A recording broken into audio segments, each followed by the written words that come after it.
Morning, afternoon, evening, wherever you are. My name is Yuval. I'm a product agile coach, and today I'm continuing the conversation about fixing OKRs. Last time we talked about why do OKRs need fixing, what are the dynamics in the market that are driving these issues. Today, we're going to dive deeper into one of the major anti patterns that I'm seeing out there and what to do about it. I'll, uh, if you have comments, questions, whether you're on LinkedIn, YouTube, Facebook, um, feel free to type them along the way, and I'll try to address as we go.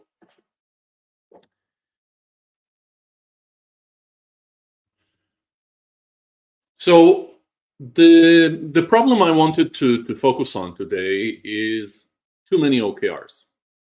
Well, typically when I talk to CEO or a leader, somebody that has been trying to implement OKRs, uh, and we take a look at what's going on, very quickly we realize that there are just too many of them, too many OKRs. And what's the problem with that?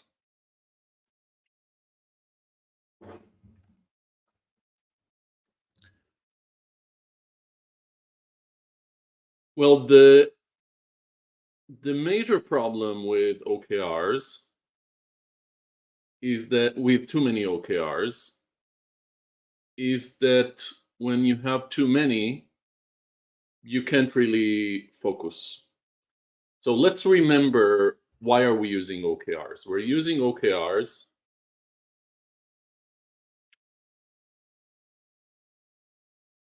to align. I want to see if there's an issue with how the stream is set up, because it gives me some latency.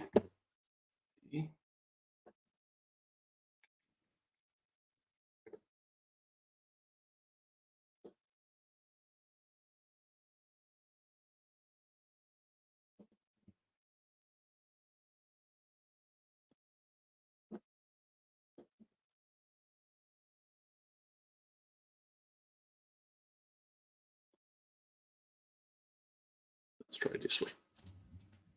All right.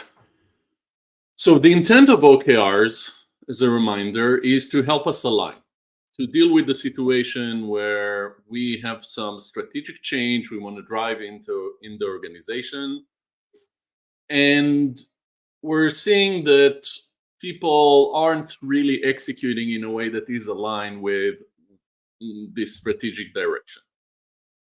So the thinking with OKRs, with objectives and key results, is we will document our strategy. We will make it transparent to everybody, so everybody kind of knows what are the objectives that we want to achieve, and we'll drive towards these objectives.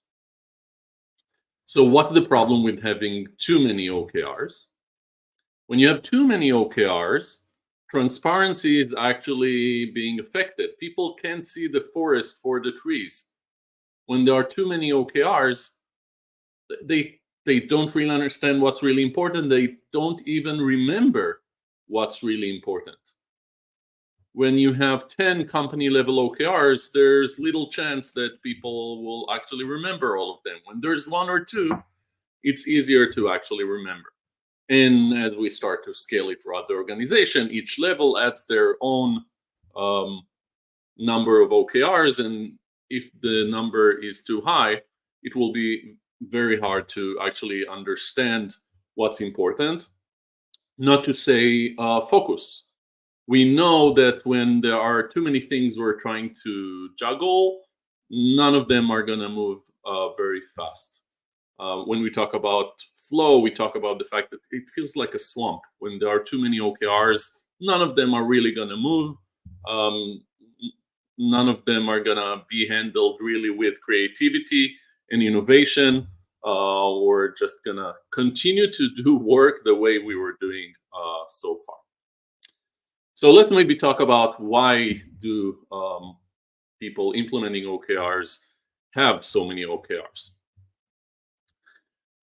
One of the reasons is people that are essentially mapping everything that they're working on to OKRs.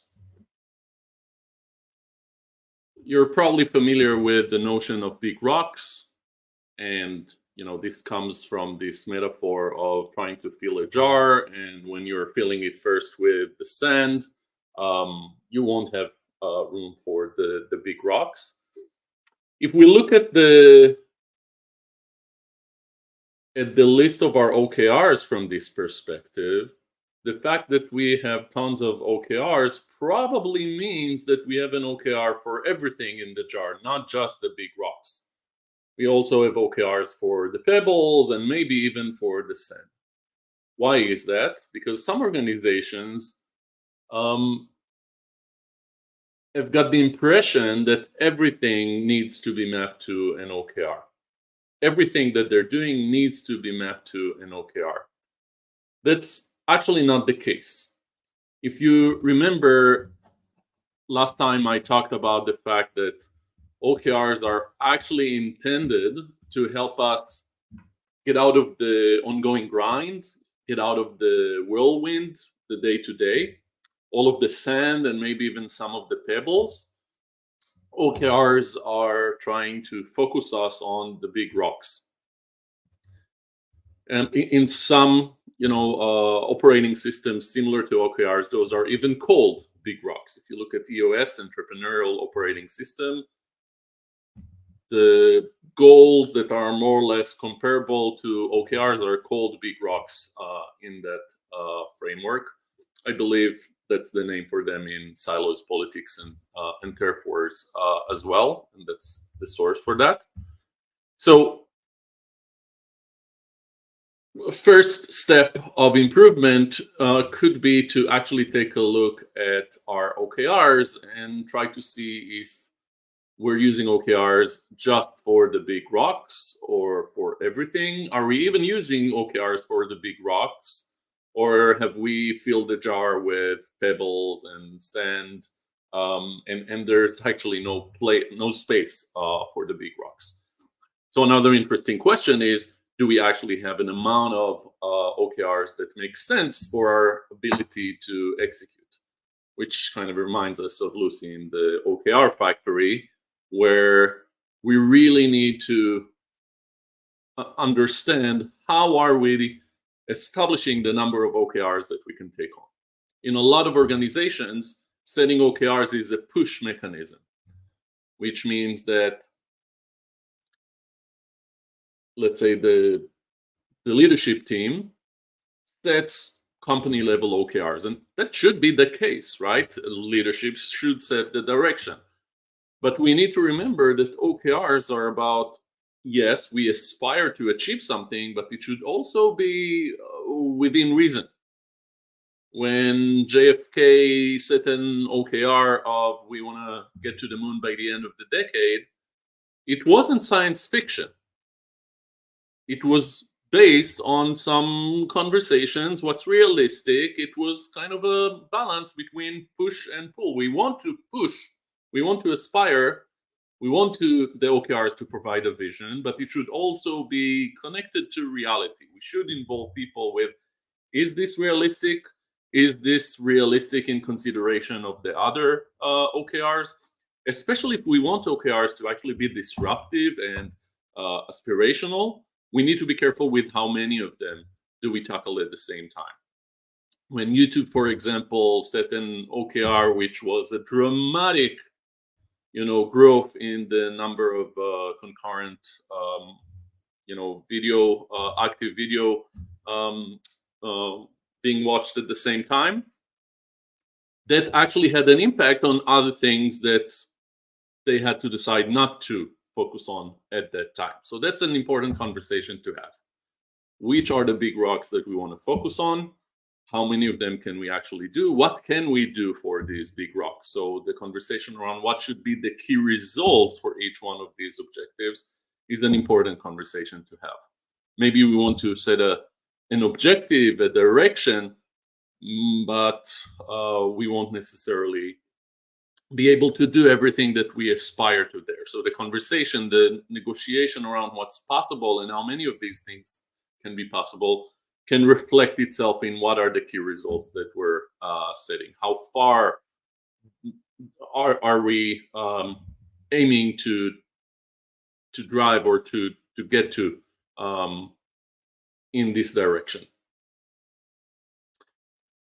Another thing that I often see when I look at the actual OKRs for these organizations is that not all of them should even be OKRs. And that brings up the conversation around OKRs versus KPIs versus just the business as usual. The pebbles in the sand, the ongoing work that we do, again, doesn't necessarily need to be an OKR. And work around KPIs that are currently healthy doesn't necessarily need to be an OKR either. OKRs should be around places where we want to focus on fixing a KPI or dramatically improving a KPI. If we want to look, for example, at churn, a common metric for organizations, we should measure churn on an ongoing basis. And we should establish what's our expectation around churn. If our expectation is to have, I don't know, not more than 10% churn on an annual basis, or let's say on a monthly basis to be able to monitor more frequently, we should monitor that. But that shouldn't be an OKR. It's not an objective if it's there. But if we're currently at 10% churn and we're not happy with it, what we're realizing is that in order to actually get to the business performance that we'd like, we need to reduce churn from 10% to 5%. Then we should have an OKR that might have the reduction of churn as one of its key results. The OKR might be, we want to stand up a new customer success capability. We want to address some product deficiencies that are driving this churn. We want to set up other pricing levels. It could be different things, and there's a good conversation around, should we describe outcomes? Should we describe the activities that we want to have there? And next time I plan to talk about why is it so important to focus on the outcome of, we want to reduce churn and have basically customers that get more value from our product and, are more likely to stay with us as measured by, better churn numbers. But the important piece here is that unless we're actually focusing some activity around reduction of churn, this shouldn't even be an OKR. Again, OKRs should be around the key things we are currently focusing on to drive change in the business.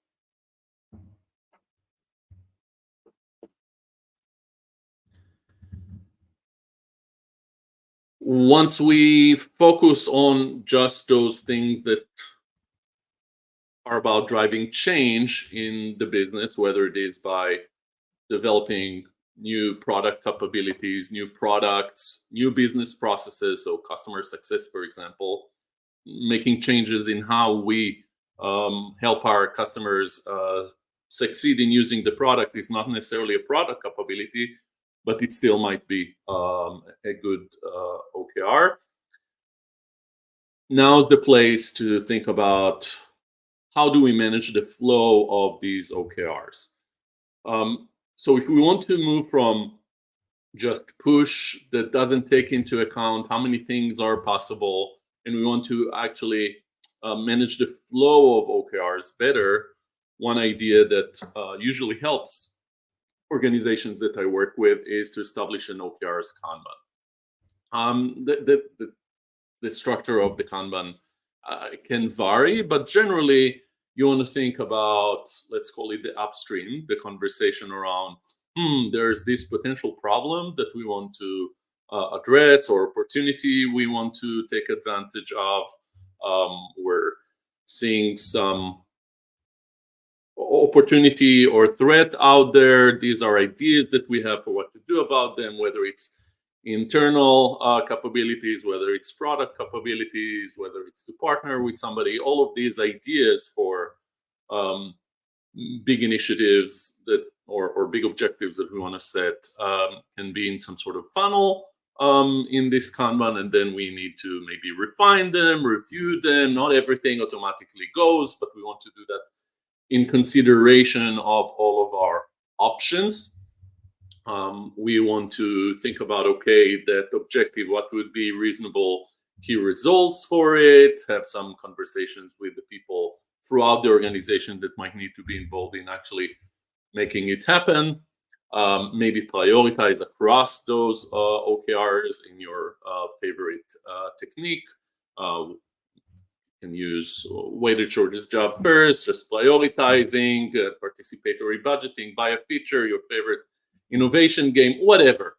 The key point here is to look at the set of OKRs that we are considering as the team. So if it's company level OKRs, that would be the leadership team that would need to look at these options, prioritize them, and then drive some sort of activity with everybody that would need to be involved in implementing these or making these OKRs happen, achieving these objectives, and pulling into actual execution OKRs that fit the capacity of the organization, considering that a lot of that capacity is actually spent on other things. So a lot of that capacity would be spent on pebbles, sand, local initiative that doesn't really need to be mapped to what's going on at the company level.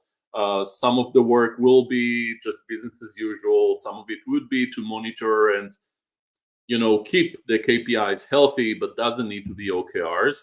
That reduces the amount of capacity that we do have for these OKRs that should be taken into account when we decide how many of them to actually start working on. So once we decide to actually start working on something, once we start working on it, we typically move those OKRs to some sort of in progress. One of the things that I've done with the biotech company last year was to actually break that in progress to some sort of traffic light, basically starting with the fact that these OKRs are in the red by default. Think of the watermelon way of tracking work.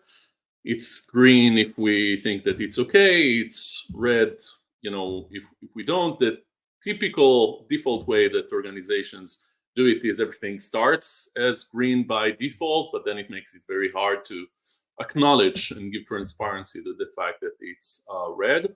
One of the things that we talk about in evidence-based management is let's maybe start with the red and prove to ourselves through evidence, ideally indicators based on the key results, that we're actually yellow or green. So the OKRs might change place in this Kanban throughout their execution.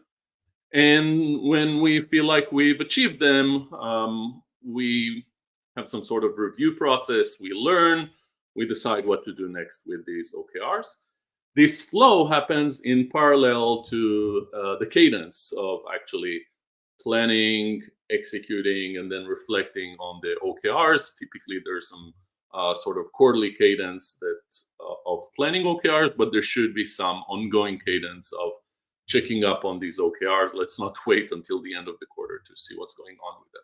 These OKRs Kanban can be really useful to actually manage the ongoing flow and tell us, are we starting to achieve OKRs flow, or is it still some huge swamp? So those are some ideas around how to manage the challenge of too many OKRs. I talked about um, why do organizations end up with too many OKRs to begin with. I talked about how to recognize the real OKRs within that huge list, and how to improve the flow of those real OKRs, from idea to consideration to actual execution to inspection and adaptation and next steps.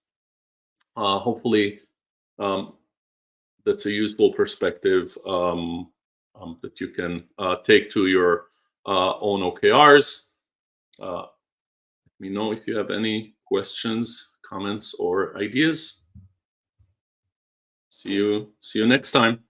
On Monday, speaking about next time, I'm planning to do the next fixing OKR session on Monday, same time, 11:30 Eastern time, where what I will focus on is the fact that OKRs are actually typically complex work, and the fact that this might require empiricism, and does that work well with output activity focused OKRs or not, and what are some ways around this.